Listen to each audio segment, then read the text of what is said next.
ఇక Delhi Capitals versus LSG మ్యాచ్లో అయితే Delhi Capitals 1 wickets excellent victory అందుకుంది. ఒక పెద్ద టార్గెట్ ను చేజ్ చేస్తూ ఢిల్లీ క్యాపిటల్స్ వెంటనే వికెట్స్ కోల్పోయినప్పటికీ లాస్ట్ అశుతోష్ శర్మ అండ్ విప్రాజ్ నిగమ్ ఇద్దరు కూడా నిలబడి ఢిల్లీ క్యాపిటల్స్ అయితే మ్యాచ్ గెలిపించారు. మెయిన్లీ అశుతోష్ శర్మ 66 రన్స్ కొట్టాడు. 5 సిక్సెస్ అండ్ 5 ఫోర్స్ ఉన్నాయి తన ఇన్నింగ్స్ మొత్తంలో.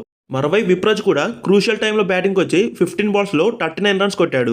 దీంతో ఈ మ్యాచ్లో ఢిల్లీ ఓడిపోయిందన్న సిచ్యువేషన్ నుండి అశుతోష్ శర్మ సింగిల్ హ్యాండెడ్లీ ఒక వికెట్తో ఢిల్లీ క్యాపిటల్స్ గెలిపించాడు. ఇక ముందుగా బ్యాటింగ్ చేసిన ఎల్ఎస్జీ టీం అయితే 20 ఓవర్స్లో 209 రన్స్ చేసి 8 వికెట్స్ కోల్పోయారు. ఇక ఎల్ఎస్జీ బ్యాటింగ్లో Mitchell Marsh and Nicholas Pooran ఇద్దరు కూడా 70+ రన్స్ స్కోర్ చేశారు.